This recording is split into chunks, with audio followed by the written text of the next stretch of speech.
Hola a todos, bienvenidos a la sala de Capital Natural. Bueno, como muchos habréis visto esta mañana, para seguir creciendo en este sistema económico lo tenemos que hacer dentro de los límites biofísicos del planeta. Por lo tanto, en esta sala vamos a hablar de cómo hacerlo respetando ese capital natural que tenemos. Primero vamos a hablar con Joan Cabezas y Marc Hall, perdona.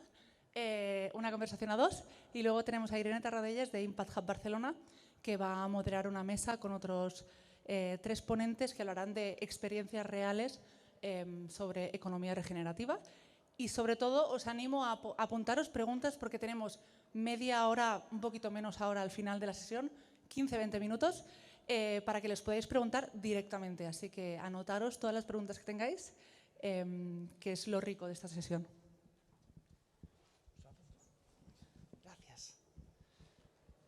Bueno, muchas gracias. Gracias a todos por escoger esta sesión, ¿no? Teníamos opciones y bueno, pues me alegra mucho que todos vosotros pues tengáis sensibilidad, ¿no? Por la naturaleza y por el planeta. Bueno, hoy hablaremos, aquí he visto que han puesto el ecosistema del capital natural. Yo siempre me gusta decir que realmente la naturaleza es un ecosistema, ¿no? El resto les llamamos ecosistemas de empresas y todo, pero la naturaleza sí que es un ecosistema de verdad, ¿no?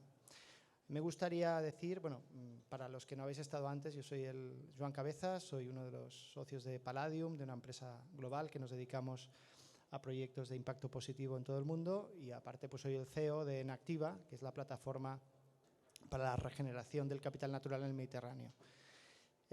Agradecerle mucho a Marc Hall, que también lo habéis visto en la sesión anterior y ha estado de ponente principal, que esté con nosotros aquí. Él es un gran experto.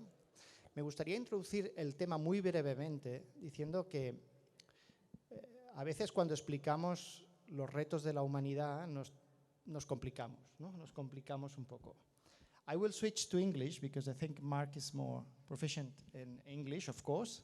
But he speaks very good Spanish, so be careful if you say something. So we forget some of the basic principles of life or principles of philosophy, if you wish. No? So we have nature, no? And nature is the basis of life.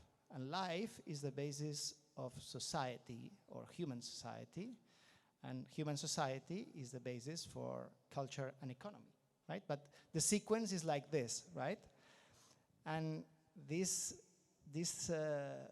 theory of the efficient causes, no, of the Greek philosophers, etc., we tend to forget. We are under anesthesia, right? So we are in a life of consumerism. We are in a life of financialization of our economy, etc. And we believe that all of this is the important thing. But we should go back, and if you have small kids, right, and they go to school, they learn these things, right? We still teach these things, that without nature, there is no life. And without life, there is no humans. And without humans, of course, there is no economy, technology, financial system, etc. So what we're going to talk today is how we humans, we are here in that part of the spectrum, we should take a look to nature and the critical situation that we are experiencing with nature, how this is affecting life, and how can we move or how can we change the way we structure our inventions, economy, society, culture, right, to honor our basis, which is nature. This is a simple message, and I invite all of you, irrespective of your profession, your area of activity, to really honor this in your private life, right? So I think it's our duty to be very respectful to this principle, first principle of life in the planet. So, Marc, thank you for being with us. And Marc is a great expert in nature and biodiversity, and especially in how to finance the transformation of nature and finance. So the first question for you, Marc, is shall we use the terminology natural capital to describe nature? Why is this positive or negative in your way, in your way of looking at things? Well, I think it's both. So it's positive in.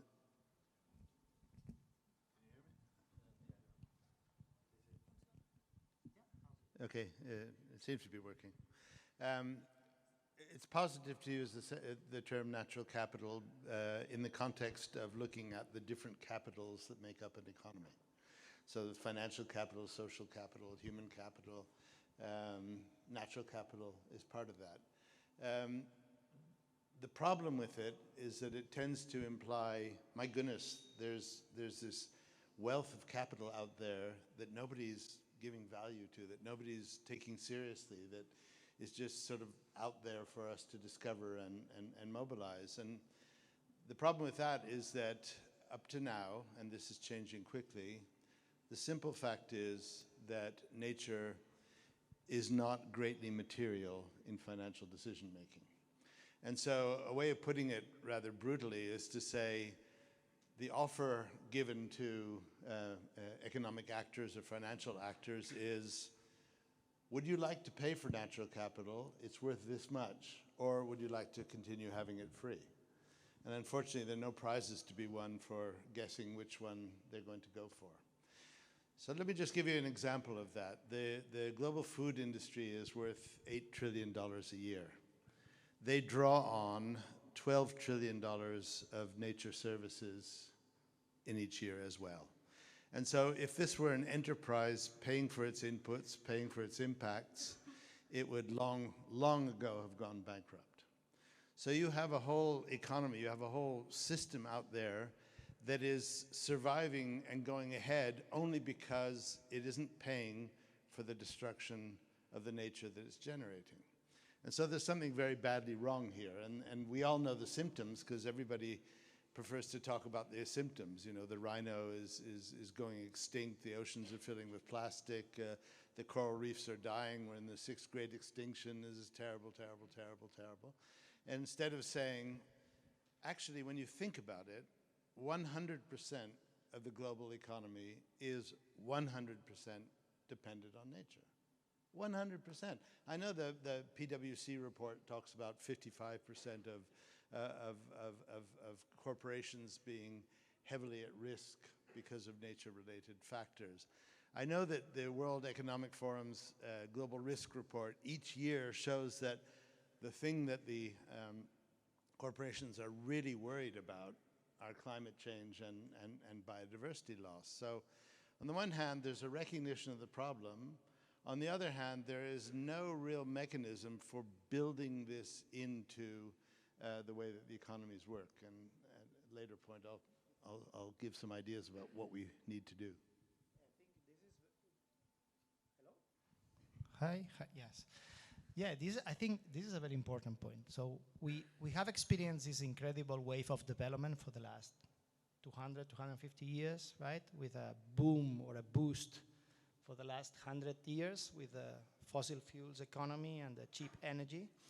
The whole assumption, or the assumptions that we built our economy upon, we're not taking into account the scarcity or the limits of the planet and the scarcity or the limits in the use of resources and the cost of resources. Because at that time, and you know, if Adam Smith is here with us, the spirit of Adam Smith, so at that time, so we were very little, the population was not very big in the planet, so who was going to build a model thinking about this, right?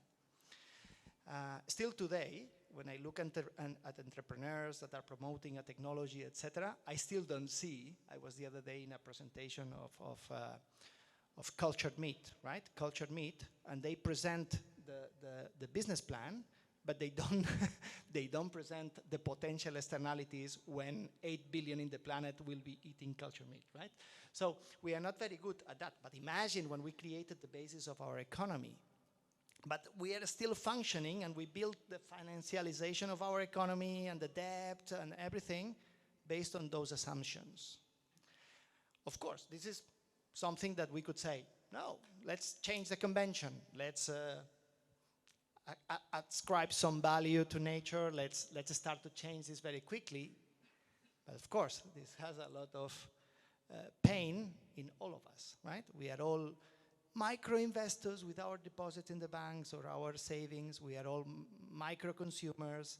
We are all part of this convenience life that we live, right? So my question to you is, given that this is the life that we are, or the world that we are living today, no blame to Adam Smith, no blame to anyone, right? That's been the way we have evolved. The fossil fuels were a great invention. Nobody could think that there would be 6 billion cars and everything. So what are your thoughts about the transition? How can we, because I don't think that nobody disagrees about this, the harm that this way of measuring things is causing, but nobody can stop it because we all live in this system. So how do you see the transition? Let's say that we all agree, but how can we embark into a non-painful transition? Well, I don't think we can guarantee a non-painful transition. It would be nice if we could. Things would be a lot easier. So my answer to your question is that I see the transition coming very fast.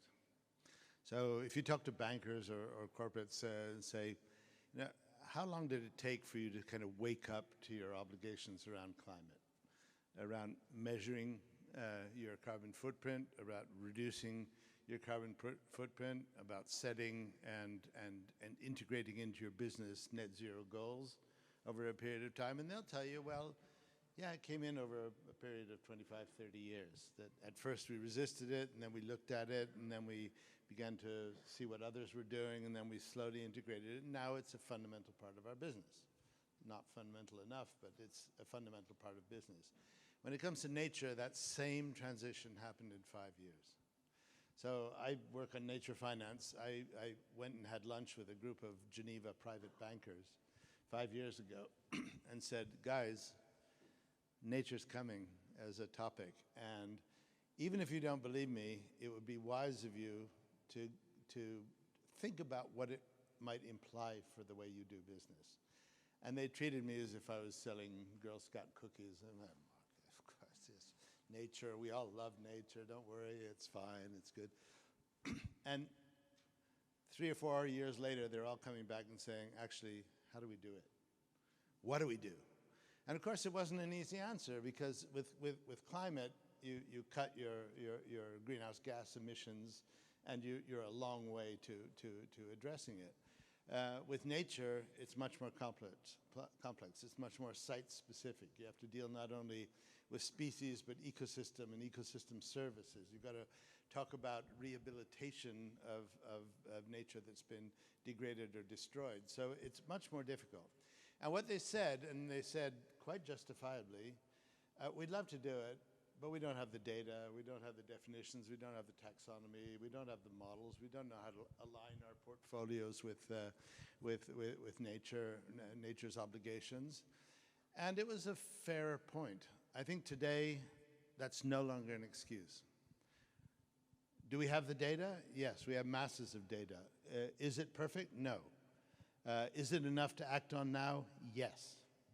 And so essentially, the foundation is solid enough to build on. And so what I think is that we are seeing all the pieces come into place very rapidly, and at the same time, a shift in mentality as we understand, first of all, the bad situation that nature is in, but also as we understand that land degradation, land conversion, agriculture is the #1 source of climate change.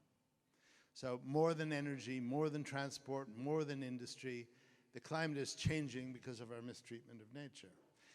And if you really want to help reduce climate change, invest in nature, because that's going to give you the best return of those areas that are not already taking place. So renewable energy is being invested in like crazy.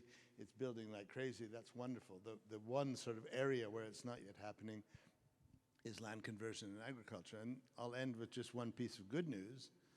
If you stop pumping greenhouse gases into the atmosphere, they'll still be there 50 years from now. if you take the pressure off biodiversity, you take the pressure off ecosystems, they bounce back with remarkable rapidity. And so you're dealing with a resilient system, every time slightly less resilient, but if we took the pressure off now, if we invested in converting degraded land into productive and biodiverse land, the scope is absolutely immense for doing good and for reversing the situation. Yes, I think you mentioned one important aspect of nature is that in our economy, we are used to measure things relatively easily.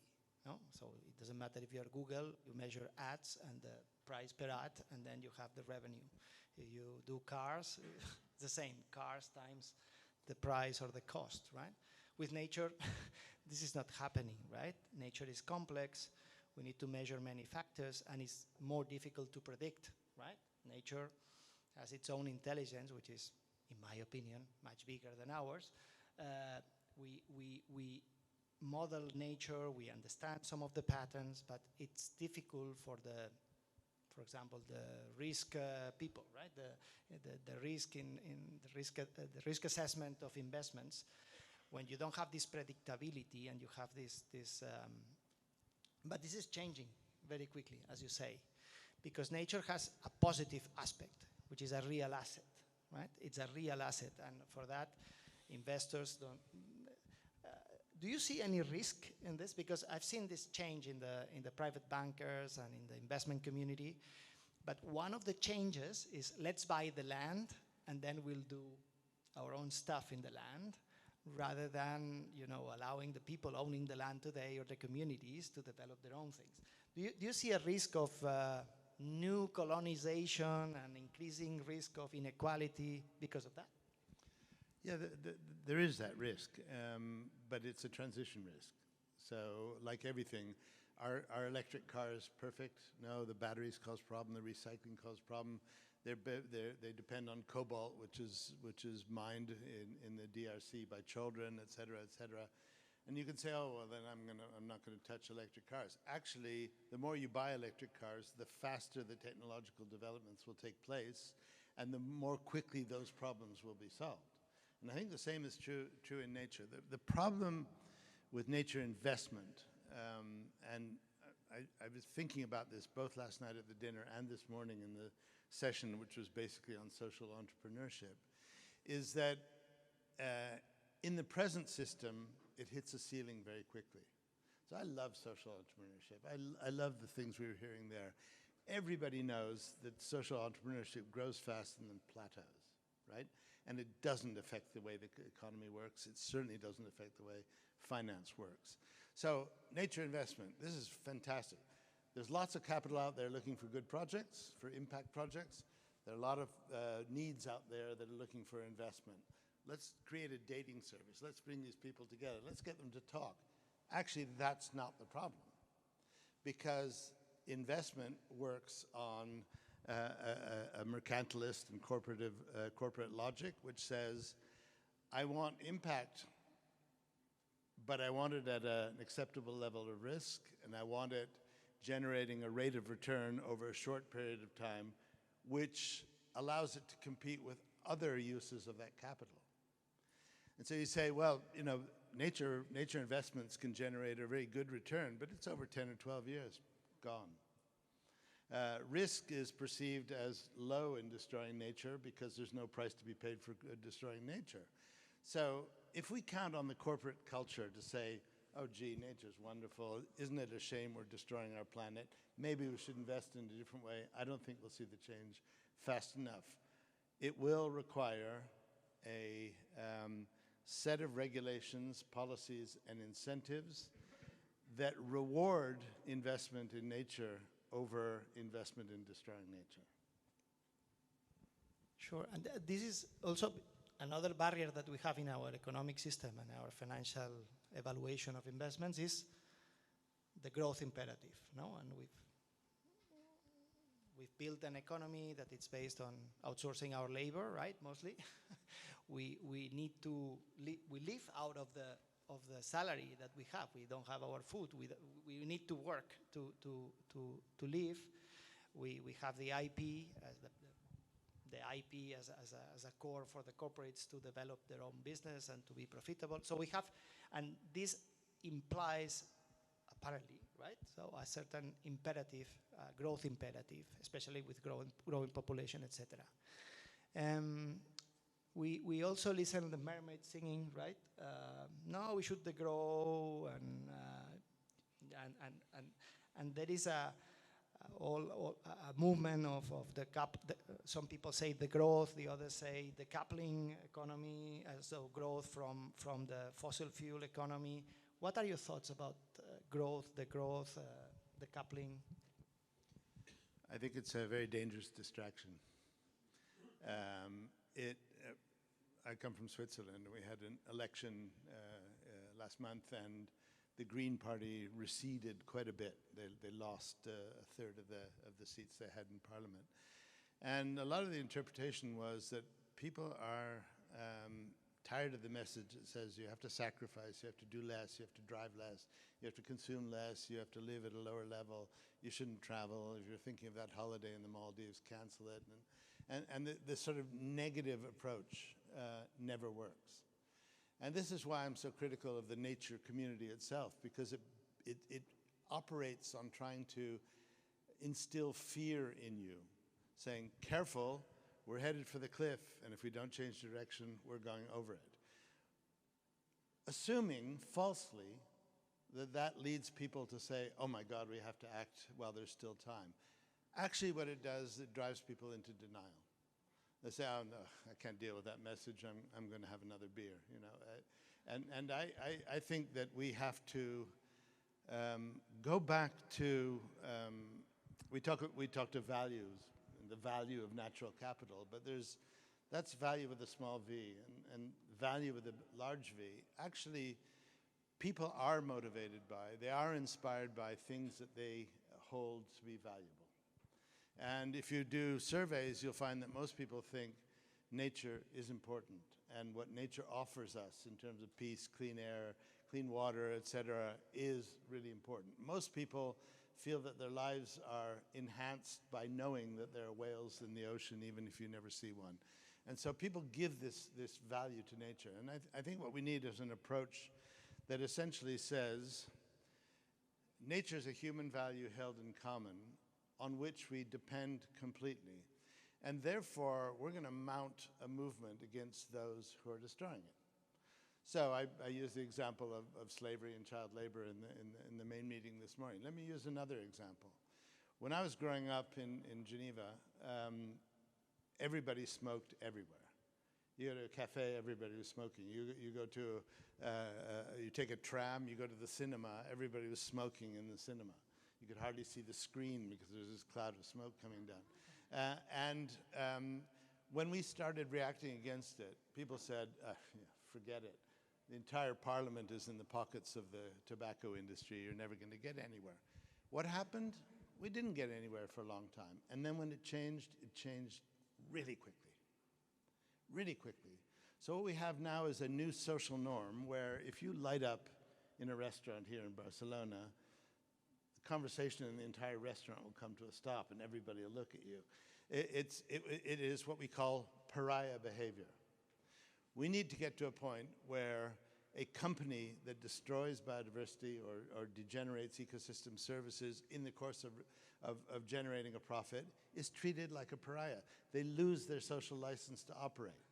You could have, for example, a government policy which says corporations that aren't signed up to a nature positive commitment don't have access to public bidding. You could have banks say that we only extend credit to corporations that are signed up to a net zero nature positive target. You need that kind of norm so that you can flip the situation and corporate activity becomes synonymous with rebuilding nature rather than destroying it. Plus incentives, no, to the ones that are restoring nature. No. So because I think what we are envisioning also with the work here in Spain with Nactiva or in the Mediterranean with Nactiva, but in other parts of the world, is that a new industry is emerging. So a new industry of regenerating nature, protecting nature. And this is rewarded also, right? So there are employments to be generated in regenerating marine life, in taking care of the forests, in habitat banks, you know, you name it. There are many new areas that are today very nascent, not many people working in those fields and not very rewarded, if we want. But in the future, those are probably the industries that will grow more, and of course other industries will have to grow, by the way, as it's been since the beginning of time, right? So, but I think that's also the other part, no? The incentive for those businesses. So 5 years ago, if you talked about nature markets, people would think, oh yeah, herbal teas, traditional medicines and so on, wonderful little boutique niche markets and so on. Now we talk about nature markets, we talk about the new economy that's emerging. And so if you think of nature markets, it's everything from food, and we know that the food system has to be transformed completely, regenerative agriculture, alternative protein, vertical farming. It's all of those things that have, as a result, an improvement in nature. There are derivative markets developing. There's a market developing very, very quickly for what we call biodiversity credits. So you can generate credits by investing in nature and use those credits in the finances of your corporation. So tomorrow, Brazil takes over the presidency of G20. And Brazil has set up a working group on what they call the bioeconomy, because they can see what's coming. They can see that they have a comparative advantage in nature that is becoming ever more important, and that they will be the big powers. Brazil's talking to the Congo and Indonesia about the 3 great basins of tropical forests and how the 3 of them can become a kind of OPEC for natural resources and ecosystem services. So I think there's a real change. We know that the food system cannot go on operating the way it is. We know it. But we also know that restoring ecosystems have a potential for fixating atmospheric carbon that no other solution has. We talk about CSS, which is crazy. It's some dream technological solution that's going to suck carbon out of the air and store it somewhere under the earth. What we have is ecosystems that if they become mature, including the apex animal species, will fixate 4 to 6 times as much carbon as a forest plantation. So we think we got to fixate carbon, let's plant some trees. No, forget about planting trees. Restore a diverse ecosystem and you will multiply your impact by 4 to 6. So there's the whole new sort of wave of innovation, I think, coming around the nature economy, and of course, amazing business opportunities. I like to say that we are living at the same time with the digital revolution and artificial intelligence revolution, etc. But you all know the companies that are listed there and who are the players and the new players that will come, right? But we are in the organic revolution, digital and organic, right? The organic revolution is the nature revolution. And maybe the companies that will be listed at the very top of the NASDAQ or the specific, not NASDAQ, it will be the nature AC, right? Will be the companies that are investing today in this. So I think this is the way humans make revolutions, right? They start investing now in things that probably we believe that are impossible, but in 5 years you will see a lot of companies that say, those guys were not here. Okay, why is that? Well, you know, I remember regretting that when I was a young adult, I didn't invest in Microsoft and Apple. You know, if only I'd known, I could have bought those shares cheap and sold them very expensive. I think that you're talking about the sort of first mover advantage, the competitive advantage of those who spot the opportunity and move in first. And there is that happening now. There's just, I can't tell you the number of companies that I'm connected with that either offer a model to align your portfolio of investment with nature, with the Global Biodiversity Framework, for example, who help you implement the framework for the Task Force on Nature-Related Financial Disclosures. Companies that are not only taking nature data and selling it to companies, but taking nature data, understanding in detail what exactly you need.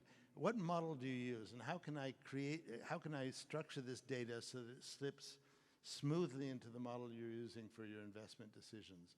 Because if you count on them to say, well, here's a truckload of data on nature, I hope you can plow through it, it's not going to happen. But if you target it, it'll not only happen, but it'll be picked up very quickly. One last question, because they tell me that we have to move to the panel.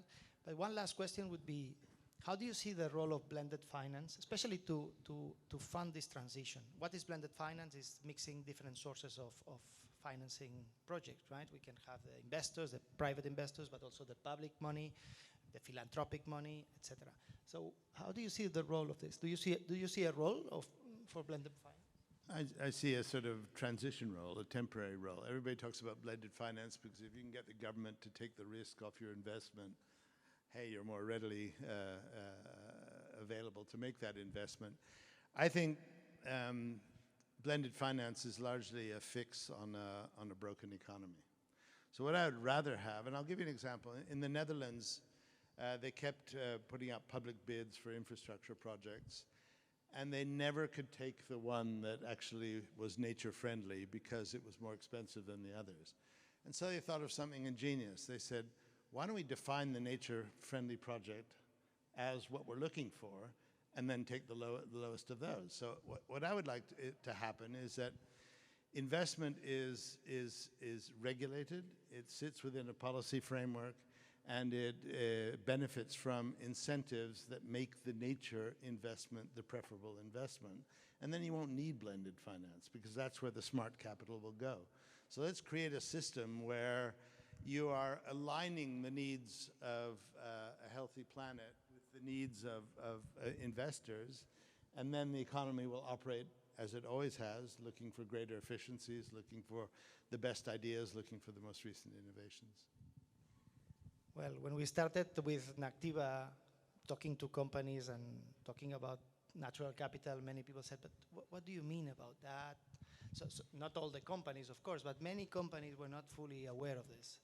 As you can see in 1 year, no, and what Mark is explaining to us, how the world is changing.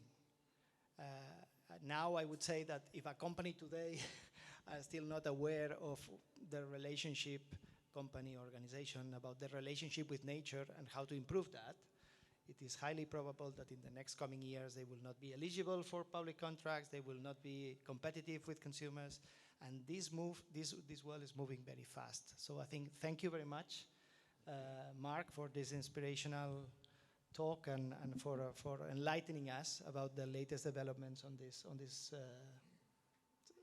exciting world that we will be fortunate to live in. Thank you very much. Thank you. Thank you.